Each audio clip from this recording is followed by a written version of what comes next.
Kaya nangyayari ito kay Kong Mike Defensor at kay Senador Marcoleta. Isang taon mong panunungkulan na puro kasalita, puro ka sinasabi. Ano ang nangyari?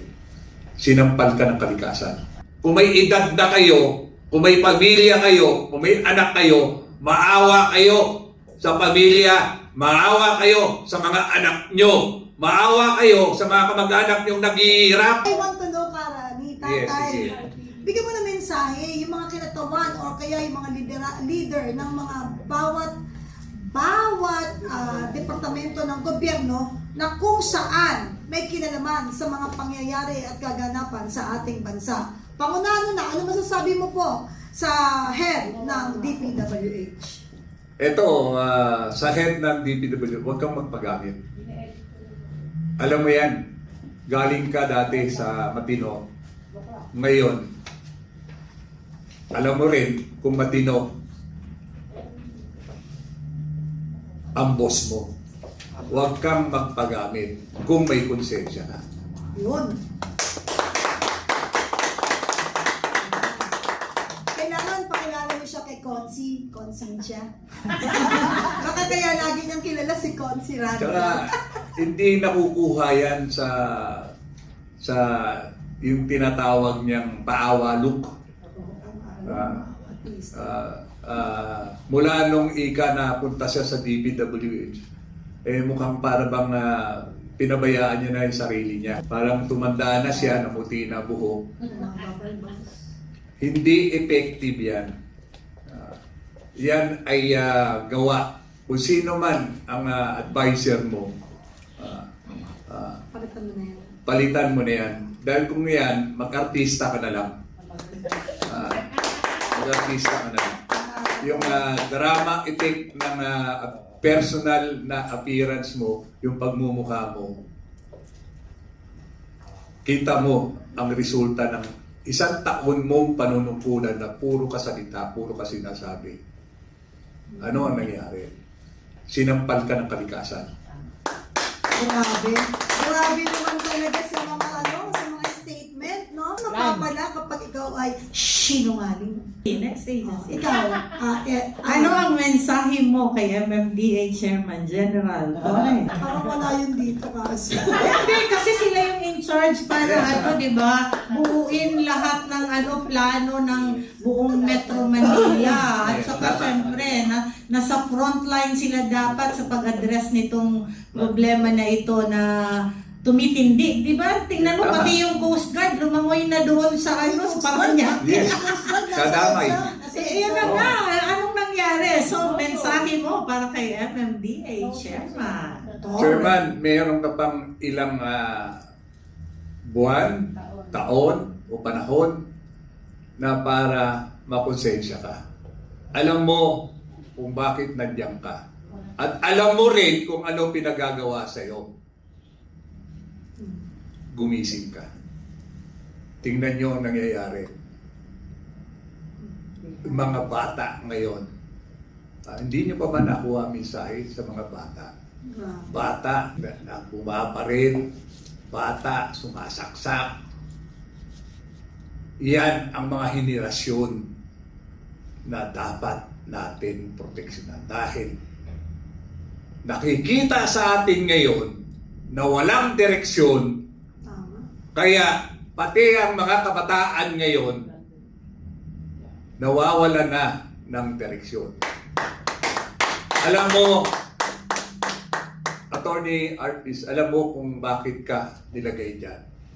Ano ang mensahe mo naman ngayon sa mga local government officials, lalong-lalo na in Metro Manila? Kasi hindi ko na ulinigan na nagkaroon yata ngayon ng meron ba na nagkaroon sila? Kasi kay Tatay Digong dati, naalala ko na pinapatawag, di ba, lahat ng mga local government officials para iisa yung kilos pagka nagkaroon ng ganitong malawakang baha, malawakang nasa racket pa ba ng papuntang Mar si Presidente at bakit parang hindi ko nakitang unless mali ako. Kayo ba nakita nyo na pinatawag ng Malacanang ang lahat ng mga mayor ng Metro Manila para pag-isahin at pagbuklurin? Tatay Rani, anong mensahe mo sa mga mayors of Metro Manila at kay President Bongbong Marcos? Alam ko naman po yung ating po mga LGU, may mga political ambition pa po yan. Stepping stone nyo po ito. Kung kayo po ay may ambition pa na tumaas, sana ibigay nyo yung the best galing nyo sa paglilingkod. At speaking of paglilingkod, alam niyo naman yung tama at maling order. Sana maglakas loob din kayo na humindi. At ang taong bayan naman ang maghuhusga sa inyo.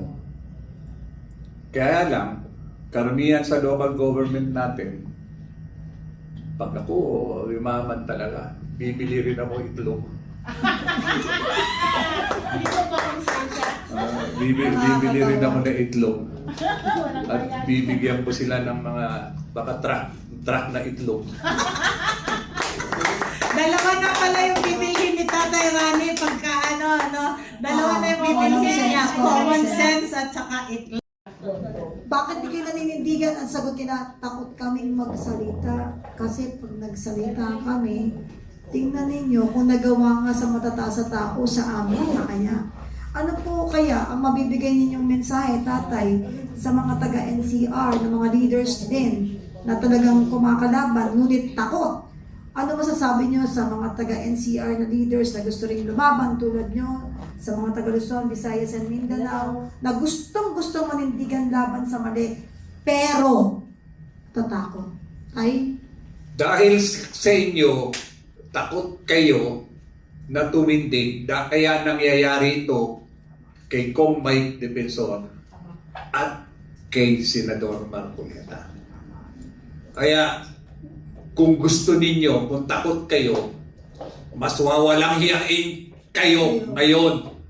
Tama. Huwag kayo mag-expect na gaganda buhay. Kung may edad na kayo, kung may pamilya kayo, kung may anak kayo, maawa kayo sa pamilya, maawa kayo sa mga anak nyo, maawa kayo sa mga kamag-anak nyong naghihirap. Kaya na itanong ko yan, mga kababayan. Kasi nga, para buksan ang ating mga puso na maunawaan natin at buksan ang isip natin that we need to stand firm. Why? Kasi, kaya po yan ginawa at nangyari sa atin pong Kamay at saka Marcoleta, si Senator. Kasi, the real reason why they are doing that panggigipit is to takutin tayo. Ngayon, naging effective dahil natakot kayo. So, isa kayo sa nabusulan ng bibig, kaya wala naninindigan sa katotohanan, kaya may Mike at saka Senator Marcoleta na nakakulong. At dadami pa yan pag hindi pa rin kayo nanindigan at nagsalita. Kaya yung sinabi kanina ni Tatay Rani is an eye-opener to all of us Filipino to wake up. Hoy! Gising! Taas na! Ituloy mo na!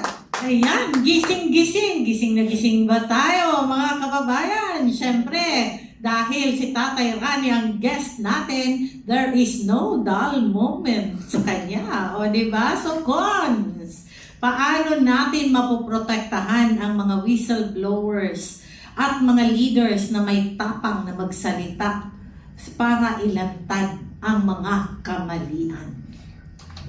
May batas po tayo, yung Whistleblowers Act, Republic Act po yan. Kaya lang, binibend na law.